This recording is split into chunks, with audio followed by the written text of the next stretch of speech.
네, 저희가 성령에 대한 이야기를 쭉 나누고 있습니다. 왜 계속 또 성령에 대한 이야기 하나 이렇게 생각하지 마시고요. 한번 잘 이번 기회에 정리를 좀 잘 하시면 좋겠습니다.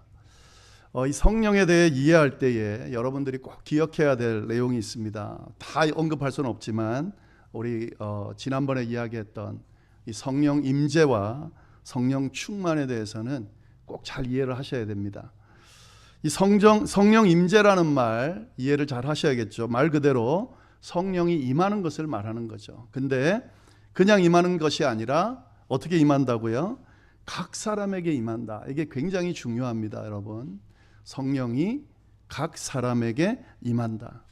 이 오순절 성령 강림 사건을 통해서 일어난 것이 바로 성령 임재 사건이었는데, 그때 일어난 사건이 뭐냐면 예수님께서 선물로 주시겠다 약속하신 그 성령을 기다리면서 기도하던 제자들 각각에게 이 성령이 임재했다 하는 거죠. 스승을 버리고 배신하고, 그래서 스승에 대한 그런 죄송한 마음을 가지고 하나님 앞에 죄를 회개하면서 긍휼을 구하는 기도를 드리며 성령을 기다리던 그 제자들 한 명 한 명에게 성령께서 임했다 하는 거죠. 이러한 성령 임재를 통해서요, 성령 하나님과 이 제자들 사이에 특별한 관계가 맺어지게 되고, 그 성령께서 그 제자들 가운데 임하시면서 동행하기 시작했다. 이게 바로 성령 임재의 의미입니다. 따라서 이 성령 임재라는 것은요, 오직 예수 믿고 구원을 받은 자에게만 일어나는 일입니다. 구원받지 않은 이들에게는 이 성령이 임할 수가 없습니다. 그래서 내 안에 성령이 임재했나 아니냐 하는 것을 확인하기 위해서는 뭘 확인하면 될까요? 예수님을 나의 구주로 영접하고 구원받은 하나님의 자녀가 되었는지를 확인하면 됩니다. 내 안에 성령이 계신지 안 계신지 내가 잘 모르겠다. 여러분, 그 느낌으로 확인하는 게 아니고요. 내가 내 예수 그리스도를 나의 구주로 믿고 내가 고백한다. 그가 나의 구세주다. 그가 나의 죄를 대신 지시고 십자가에 보혈을 흘리셨다. 나는 그 사실을 믿는다. 받아들인다. 그래서 내가 그리스도인이다 라고 하는 것을 고백하고 있다면 성령께서 그 사람에게 임하셨다 하는 사실이죠. 그걸로 확인하는 거죠. 자, 그러면 성령 임재는 이거고, 그럼 성령 충만은 뭐라 그랬습니까? 그 임하신 성령에게 사로잡히는 것이 바로 성령 충만입니다. 성령의 지배를 받는 거죠. 그러니까 나의 삶의 주도권을 성령께 내어주고요, 성령께서 이끄시는 대로 살아가는 것이 바로 성령 충만함이다 하는 거죠. 따라서 하나님의 손에 전적으로 사로잡혀 사는 삶이 바로 성령 충만한 삶이 되는 거죠. 하나님이 이끄시는 대로, 하나님께서 명령하시는 대로 순종하면서 사는 삶을 바로 성령 충만한 삶이다 하는 거죠. 그러면 내가 성령 충만한지 아닌지를 확인하기 위해서는 어떻게 하면 됩니까? 내가 누구에게 사로잡혀 살아가고 있는지를 보면 된다 하는 거죠. 내 삶의 주도권이 누구에게 있는가를 보면 된다는 거죠. 내가 모든 것을 주도하면서 내 감정과 생각이 흐르는 대로 내 마음대로 행동하고 말하고 있다면 그건 성령 충만한 게 아닙니다. 성령께서 이끄시는 대로 하나님의 뜻을 분별하고 그의 뜻을 따라 결정하고 행동하는 것이 바로 성령 충만함이기 때문에 그렇지 않다라고 하면 성령 충만한 것이 아닌 거죠. 이 두 가지를 잘 이해하시면 좋겠습니다. 자, 그러면 성령 임재와 성령 충만을 이해했다면 이 다음으로 그럼 우리가 알아야 할 부분이 뭔가 또 있어요. 그게 뭐냐면 이 성령께서 역사하시는 그 과정을 직접적으로 경험하며 살아가는 것, 이것에 대해서 우리가 알아야 합니다. 여러분, 성령이 임재하고요, 그리고 성령으로 충만해지면 자연스럽게 나타나는 현상이 있습니다. 그게 뭐냐면 성령의 역사가 나타나게 돼 있습니다. 그러니까 성령 하나님의 역사를 경험하는 것은 성령 임재, 성령 충만함을 받은 사람은 너무 당연한 거죠. 이건 너무 당연한 일이죠. 한번 생각해 보세요, 여러분. 하나님께서 붙드시고 하나님께서 주도하시고 하나님께서 인도하신다. 그러면 뭐가 드러나게 되겠습니까? 하나님의 인도하심, 하나님의 이끄심, 하나님의 역사하심이 당연히 드러나게 돼 있죠. 그게 바로 성령의 역사다 하는 거죠. 그래서 성령 충만한 사람은요, 성령의 역사를 경험하며 살아가게 되어 있습니다. 내가 성령의 역사를 경험하지 못하고 있다. 난 내가 성령과 동행하는 것 같지도, 성령께서 나를 붙드는 것 같지도, 이끄시는 것 같지도, 성령께서 나와 함께 하시는 것 같지도 않다. 성령께서 일으키시는 강력한 역사를 내가 별로 경험하지 못하고 내가 그렇게 신앙생활하고 있다. 성령 충만하지 않은 모습일 확률이 높습니다. 왜냐하면 이 두 가지는 이어져 있기 때문에 그렇습니다. 그래서 오늘부터는요, 이 성령의 역사를 경험하는 것이 어떤 것인지에 대해서 말씀을 좀 나누도록 하겠습니다. 이 성령의 역사는 너무 다양하게 일어나죠. 그래서 성령에 대해서 이야기가 힘든 거예요. 막 때로는 기적을 일으키기도 하고 엄청나게 큰 변화를 일으키기도 하고 또 사람의 마음을 바꿔놓기도 하고 또 아주 잔잔하게 사람의 마음을 평안하게도 하고 별의별 성령의 역사들이 다 있거든요. 그래서 성령의 역사 때문에, 이 다양한 성령의 역사 때문에 성령에 대해서 이해하는 것이 쉽지 않아요. 그러나 지금 우리가 앞에 나눈 내용들을 기본적으로 갖고 있다라고 하면 이 성령의 역사를 우리가 이제 이해할 수 있게 되고요, 경험할 수 있게 되고요, 왜 이렇게 다양하게 일어나는지를 우리가 알게 되는 거죠. 그래서 이 성령의 역사에 대해서 우리가 함께 알아볼 텐데, 이게 다 알아볼 수는 없어요. 그래서 본문을 선택했습니다. 우리 본문 말씀을 먼저 보고 이 본문 말씀에서 말하는 성령의 역사가 뭔지를 기본으로 해서 이 기본에 따라서 아마 성령의 역사들이 일어날 거예요. 그 내용들을 이번 주, 다음 주, 그 다음 주 한 3주에 걸쳐서 계속 말씀을 나눠가도록 하겠습니다. 자, 오늘 주어진 본문 말씀을 보면은요, 이 성령의 역사가 어떻게 일어나는지, 어떤 모습으로 일어나는지를 지금 설명되어져 있는데, 이 본문이 어떤 내용이냐면 이런 내용입니다. 오순절 성령 강림 사건이 일어나고 난 후에 그 모습을 주변 사람들이 지켜봤거든요. 그래서 지켜보면서 어떤 사람들은 엄청 놀라기도 하고, 왜냐하면 자기네 언어로 막 이렇게 방언을 이야기하니까 그 모습을 보면서 굉장히 놀라면서 바라보기도 했지만, 어떤 사람은 술에 취했다라고 하면서 조롱하면서 보기도 했습니다. 그래서 그에 대해서 베드로가 지금 일어난 사건에 대해서 설교하는 내용이 오늘 본문이 있는 내용입니다. 오늘 본문은 그 설교가 시작되는 초반 내용입니다. 자, 베드로는 성령 강림을 목격한 그 주변 사람들, 무리들에게 어떤 이야기로 그 사건을 설명하고 있을까? 우리가 말씀을 좀 더 자세히 들여다보도록 하겠습니다. 14절, 15절 말씀 보시면은요, 우리 같이 한 목소리를 읽어볼까요? 14절, 15절 시작. 베드로가 11 사도와 함께 서서 소리를 높여 이르되, 유대인들과 예루살렘에 사는 모든 사람들아, 이 일을 너희로 알게 할 것이니 내 말에 귀를 기울이라. 때가 제 삼시니 너희 생각과 같이 이 사람들이 취한 것이 아니라. 베드로가 이제 설명을 하는 거예요. 이것에 대해서 궁금해하고 어떤 사람은 조롱하고 그러니까 이 사건이 뭔지를 지금 이야기를 하는 거죠. 예루살렘 사람들아, 유대인들아, 내가 이제 이 일이 어떤 것인지 너희로 알게 할 테니까 귀를 기울여 잘 들어라 라고 지금 이야기를 하는 겁니다. 그렇게 하면서 시작한 내용이 뭐냐면 술 취한 게 아니다, 이거부터 시작을 하는 거예요. 너희가 술 취한 것처럼 느끼고 있는데 이거는 술 취한 게 아니다 라고 이야기를 하고 있습니다. 그러면서 뭐라 그러냐면 지금이 제3시다. 이 성경에 나오는 시간을 우리 지금 시간으로 지금 환산하려면은요, 6을 더하면 되거든요. 그러면 3에다 6을 더하면 9시죠. 오전 9시입니다. 그러니까 오전 9시인데 술에 취했다라고 말하는 건 말이 안 되죠. 120명이나 되는 사람들이 지금 술에 취해가지고 오전 9시에 해롱해롱거린다? 그건 아니다라고 이야기를 하는 거죠. 게다가 이 유대인들은 하루에 3번 최소한 예루살렘 성전을 향해서 기도를 했습니다. 그때 그 시간대가 오전 9시에 오전 9시, 그 다음에 12시, 오후 3시. 이 기도하는 시간에 술에 취해서 이렇게 이 많은 사람들이 술에 취해 있다. 이게 말이 안 되는 거다.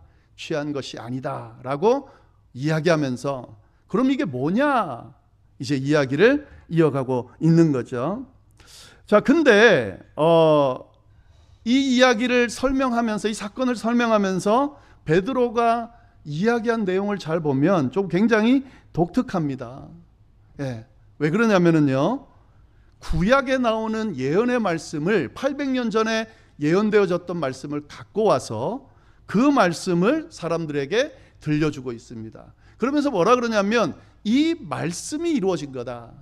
이렇게 설명을 하고 있다 하는 거죠. 네, 오늘 본문을 보면은 16절 말씀에 이렇게 되어 있죠. 이는 곧 선지자 요엘을 통하여 말씀하신 것이니 일러스되.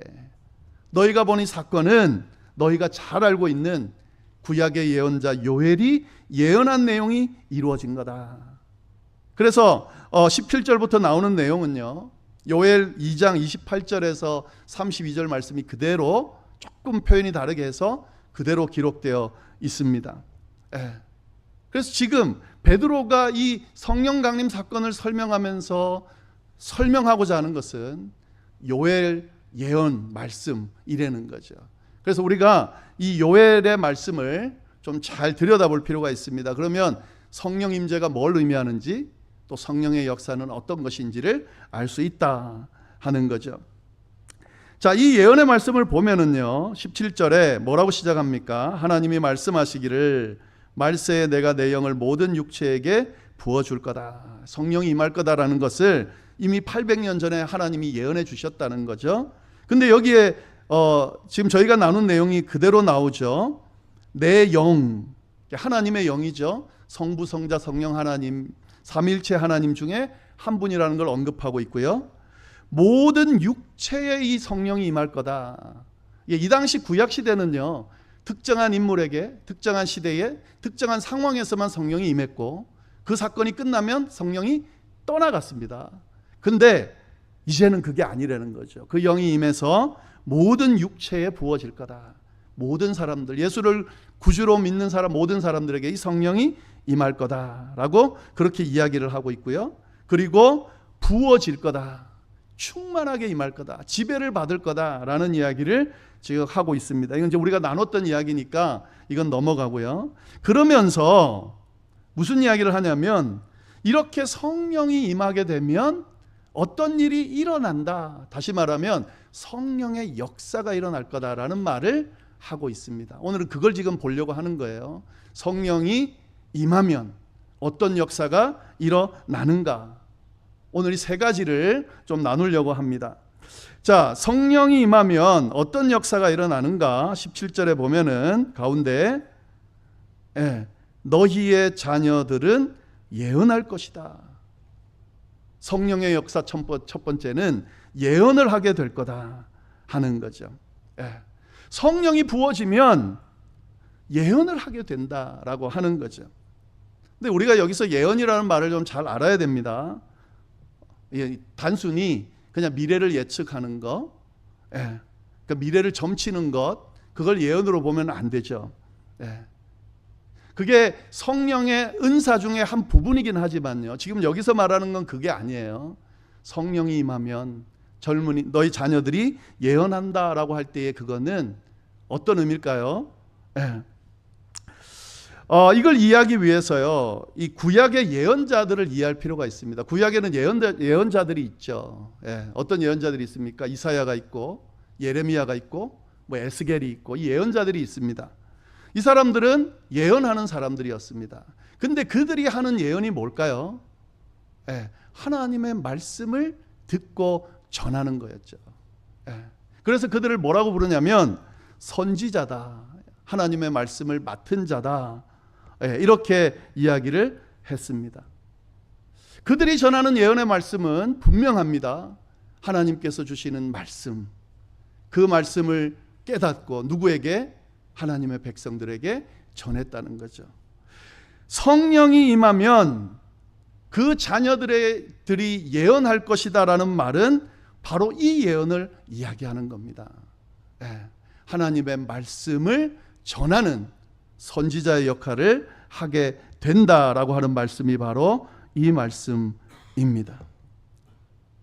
그러니까 선지자처럼, 구약의 선지자처럼 성령이 임한 사람은 하나님의 말씀을 맡은 자처럼 하나님의 말씀을 듣고 깨닫고 이해하고 그 말씀을 전하는 삶을 살 수 있게 된다 하는 의미가 이 안에 포함되어 있는 거죠.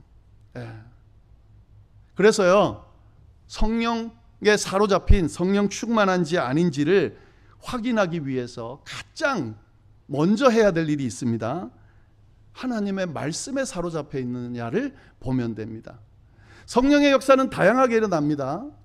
우리가 보면은 어떤 신비한 체험을 하고 또 기적을 행하고 또 병 고치는 은사를 발휘하고 다양하게 성령의 역사를 표현을 해요. 근데 그게 진짜인지 아닌지를 확인해 보는 가장 기초적인 방법은 뭐냐면 그가 하나님의 말씀을 사랑하는지를 보면 알아요. 하나님의 말씀을 귀하게 보고 그 하나님의 말씀 앞에 서려고 몸부림치고 하나님의 말씀을 깨달으려고 애쓰고 하나님의 말씀을 붙들고 순종하며 살려고 애쓰는지를 보면 알아요. 그리고 그 주어진 하나님의 말씀이 내 삶 가운데 드러나는지를 보면 알아요.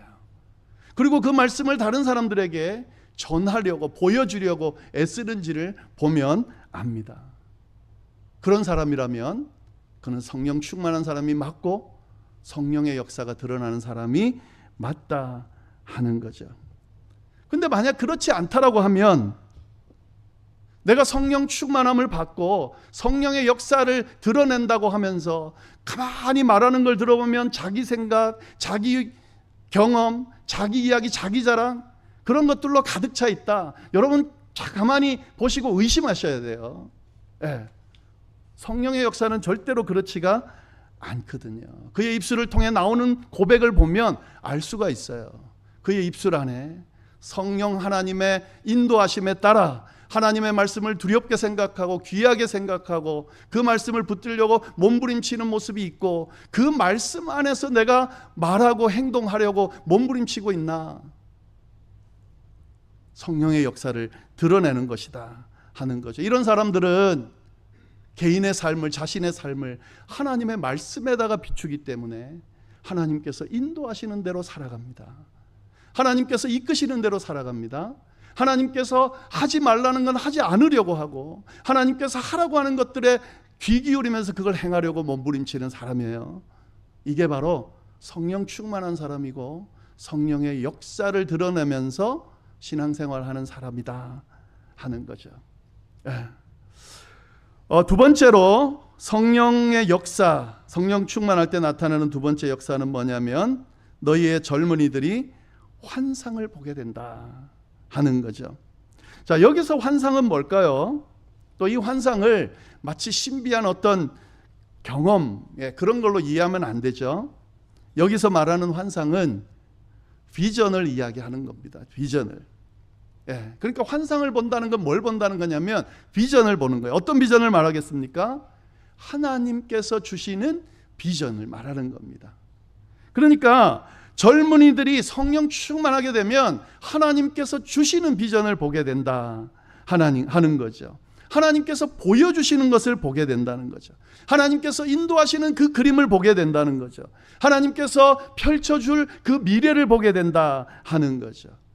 어디로 가고 무엇을 해야 되는지 정확한 목표와 방향을 하나님께서 주시는 비전 안에서 발견하게 된다라고 하는 거죠. 이게 성령의 역사를 드러내는 사람의 모습이다 하는 거죠. 우리가 살아가다 보면 때때로 끊임없이 현실에 매이거나 과거에 매이게 되는 경우가 많이 있죠. 또 그런 사람들이 있습니다. 과거에 매여 사는 사람들, 현실에 매여 사는 사람들. 근데 이런 사람들은 성령 충만할 확률이 낮습니다. 성령의 역사를 드러내는 모습은 아닙니다. 성령에 사로잡히게 되면요, 물론 과거도 중요하고 그리고 현재도 중요하게 바라보지만 하나님께서 그 과거와 현재를 넘어 나를, 내가 속해 있는 우리 가정을, 우리 교회를, 이 공동체를, 이 사회를 어떻게 인도해 가실지도 볼 수 있게 돼요. 이게 하나님의 역사예요. 그래서 성령 충만한 사람들은 하나님이 주시는 비전을 볼 줄 알게 됩니다.